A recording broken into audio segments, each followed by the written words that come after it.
I could feel very high.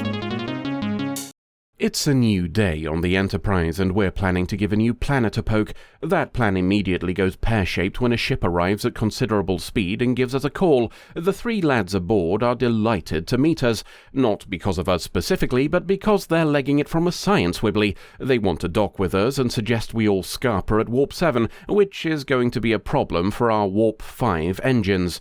The wibbly in question is both large and travelling faster than we can. We could survive the rough ride itself without too much trouble, but it's also full of radiation, and that's a significantly bigger problem.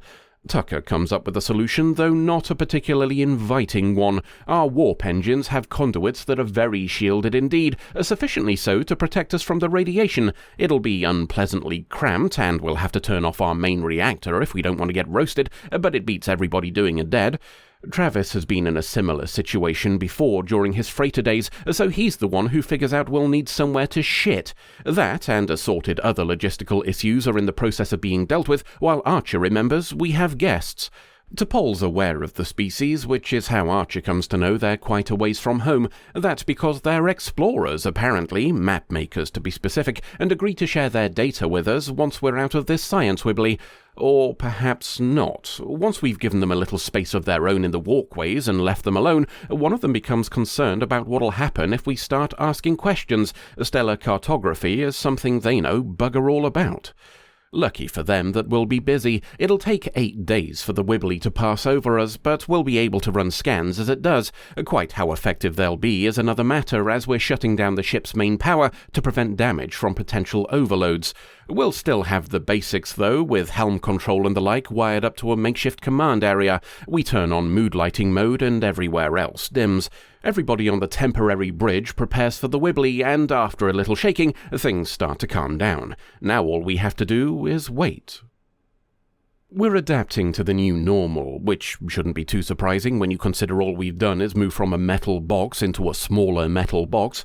That's not to say it's a complete success, of course. Our guests are keeping to themselves and complaining about the noise. Reed's just one of many suffering from nausea due to the constant shaking of the storm, and we need to make regular adjustments to our position to avoid the worst of it, which is some impressive flying when you remember the wibbly was supposed to be moving faster than light, but let's ignore that for now. Command officers get to bed down in the temporary bridge at least, because fuck the rank and file. Not that it's much of an improvement, because you have to try and either work through other people relaxing or relax through other people working. Still, it's better than living with the petty bickering of too many people in too little space, or the potential hazards of our guests trying to cook food near stuff that explodes. It's almost a relief when we have a problem to keep us occupied. A gizmo's started up in engineering, and we need to know why. That becomes of even greater importance when we notice it's not alone. Taking a poke in an environment suit should be safe for about 20 minutes, so off Tucker goes. Finding things slightly askew in engineering bothers him, but not as much as discovering we've been boarded and they're the ones cocking about. There's a ship docked onto us, in fact, so I guess we didn't bother with those scans. Quite a few of the inhabitants are now on the Enterprise, all of whom look a lot like the guests we picked up just before the wibbly hit. The boss of them is in the ready room and going through Archer's logs. An underling interrupts to say they've searched everywhere and can find neither the fugitives they're looking for nor the Enterprise's crew. The boss assumes we're on a planet somewhere waiting for the wibbly to pass. Not that he's letting this stop him from trying to start up our engines. It would appear that Starfleet's habit of nabbing anything we find while we're exploring is something we're about to experience from the receiving end. Phlox is checking our guests over to confirm that, just like the lads trying to restart our ship, the science wibbly radiation was never any danger to them. They try to argue they came aboard because their ship would have been destroyed, but even Archer can see that two separate groups of the same species, both far from home, just coincidentally appearing on his ship at the same time, one of them managing to find us in the middle of a particularly unpleasant wibbly, is probably a bit sus. One of them realizes further denials just make things look worse, so he tells us the people who've boarded us are from a militia. So were our three guests, in fact, until they realized that militia was just a nice way of saying bunch of thieving, murdering pricks. Such a militia obviously views things like resignation poorly, so our three decided to do a bit of the old running the fuck away. Our guests are apologetic for the lies, but that doesn't change the pickle we're now in. They think our boarders aren't going to leave without nicking our ship, even if we handed them over, and the fact that our engines are being fiddled with as we speak does lend some weight to the argument. As Militia Boss and his mates carry on trying to start up the ship, Archer's decided to do something.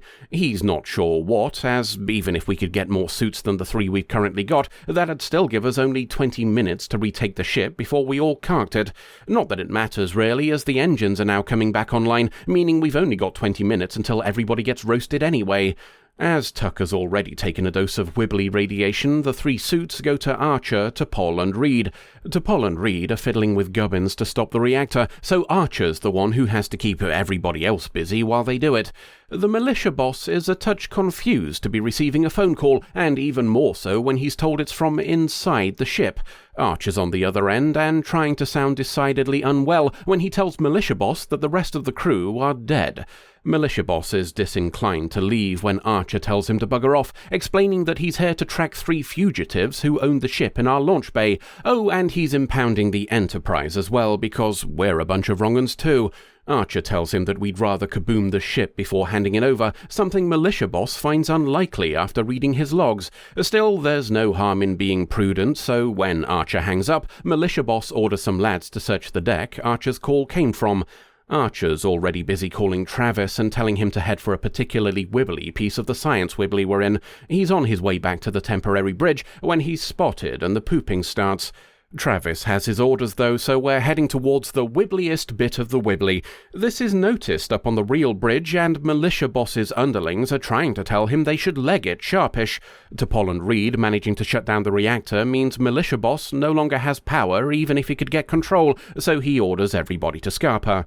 The ship detaches and flies away, something T'Pol is apparently unaware of as she's ordering Travis to keep flying at the mega wibbly. A call from Archer lets everybody know the militia have buggered off, so we turn around and do the same. Life goes on in the warp engine walkways. Movie night gives nominative determinism the middle finger by showing an episode of a TV show instead. It's during this that Archer announces we'll be exiting the science wibbly soon, causing everybody to stop caring about the show and leave. Back into open space we go, and the crew return to their quarters, presumably spreading more than a week's worth of unwashed bollocks stink all over the ship in the process.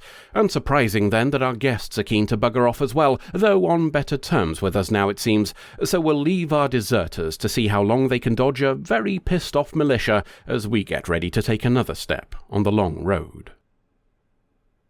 Well, I suppose we should start by addressing the elephant. The basic premise doesn't really work. An anomaly that moves faster than light is perfectly fine as far as Trek plots go, but everything we're shown about it in the episode runs contrary to this defining feature. I'm working on the assumption that today's science wibbly is moving at around Warp 6, by the way. The deserters told us to scarper at Warp 7, and Warp 5 was apparently not fast enough to escape it based on us staying, so 6 seems a fair guess to me. That would make the wibbly somewhere around 400 times the speed of light, which even the most science illiterate of us can probably guess qualifies as really rather fast. For those of you who are curious about size, the speed means it's some 8.5 light-years deep, as well as the roughly 6 wide we were told. That's based on it taking 8 days to pass by, and us not having been carried a significant distance upon emerging. Discovering that we were several light-years away from where we started feels like the sort of thing somebody would probably have mentioned, and we certainly had no indication of a transition to impulse speeds when we left the wibbly. Now, I'm choosing to simply ignore what happens when whatever mass the wibbly contains hits us travelling at 400 times the speed of light, because the Trek rules of warp travel already show that we can do that without turning into paste the second we hit a single hydrogen atom, so we'll assume there's something equally warp bubbly or deflector dishy or whatever going on. What I'm not choosing to ignore, however, is that everything inside the wibbly, once we entered it, travelled at speeds we were able to even see, let alone manoeuvre around at sublight. Hell, the very fact that we saw the storm front slowly approaching before we entered it pisses on the idea right off the bat. Nothing we're shown about the wibbly reflects the speed we were told it's travelling at, a point that's central to establishing why we're still there in the first place. And that's a bit of a shame, really. The Wibbly exists purely because somebody wanted to write a story about the crew taking shelter from radiation, and every time we see something that doesn't match the premise, it serves to slightly undermine an otherwise perfectly cromulent story that had other ways to exist. Making the storm front faster than us, rather than just removing our ability to travel at warp speed and escape it, opens up so many problems for how to represent it on screen that I'm really not surprised we fell foul of some. Personally, I think just having the plot be a case of us losing warp speed before a storm hits and some thieving gits trying to nick the ship while we're otherwise engaged would have trimmed off some unnecessary complications and removed any need for the FTL storm business to begin with. What's more, I feel like that would have made for a better story overall. I made a crack during the summary about Starfleet nabbing whatever shit it finds when pootling about, and how this is an example of the boot being on the other foot. If we'd removed the whole deserters and militia bit and made this about opportunistic explorers who didn't realize they were causing issues for us, that could have opened the door on questioning some of our own previous actions. How many samples, artifacts, and souvenirs have we taken during our travels? Can we be 100% certain that none of it has caused harm? If we came across a seemingly abandoned ship, I think it's a fair bet we'd have tried to boot it up as well, and potentially killed people hiding in the gubbins that we didn't even know about. Perhaps part of me wondering how this episode could have been improved is because the deserters business isn't particularly satisfying as a story in itself. Anybody who's been here for a while knows that I'm fond of the old nebulous morals, but any sort of payoff from that hinges on learning enough about the situation to know if the choice is dubious. Siding with the deserters here is less about us choosing a questionable path and more as not knowing enough about the paths in the first place. Think of it this way. If Starfleet found an unknown vessel harbouring Cabal members, we'd probably want to impound it as well. The only indication we get in the episode that the militia here are wrong-uns is a scene where an underling tells militia boss they should loot as much as possible and scarp her.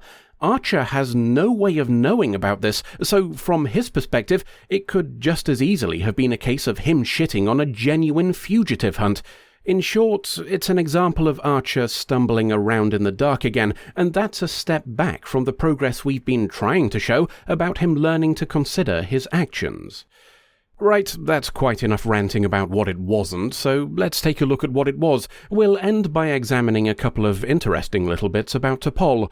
T'Pol straight up lies about the fate of a Vulcan ship after experiencing a similar wibbly to the one we're facing.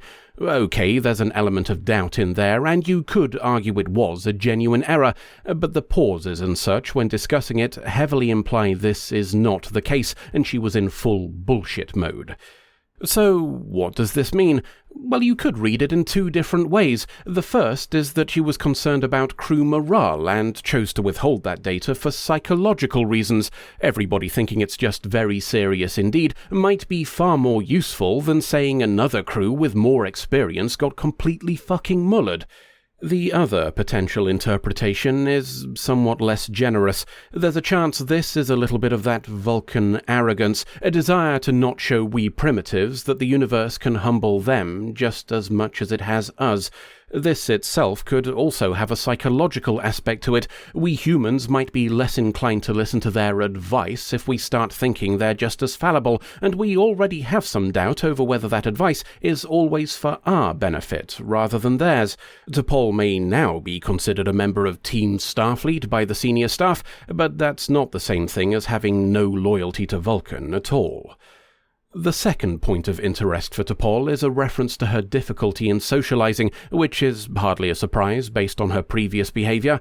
Vulcans aren't exactly the life of the party at the best of times when stuck in a room full of humans, and T'Pol has more reason to be reserved than most based on the era in which Enterprise is set. She attends movie night in the end, largely due to Archer making it not an order honest, and she's welcomed by Tucker. We're left with the conclusion that this is progress. But there's also the possibility that avoiding such gatherings in the past was not entirely due to social awkwardness and cultural differences.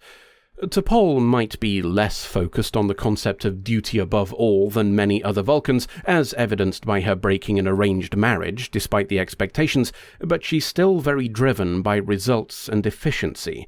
It's possible, perhaps even likely, that the choice to avoid fraternization was one made to establish boundaries for the purpose of effective command. We strongly suspect she flat out lied to people in this episode, and it's a lot easier to bullshit everyone when you have fewer attachments to them.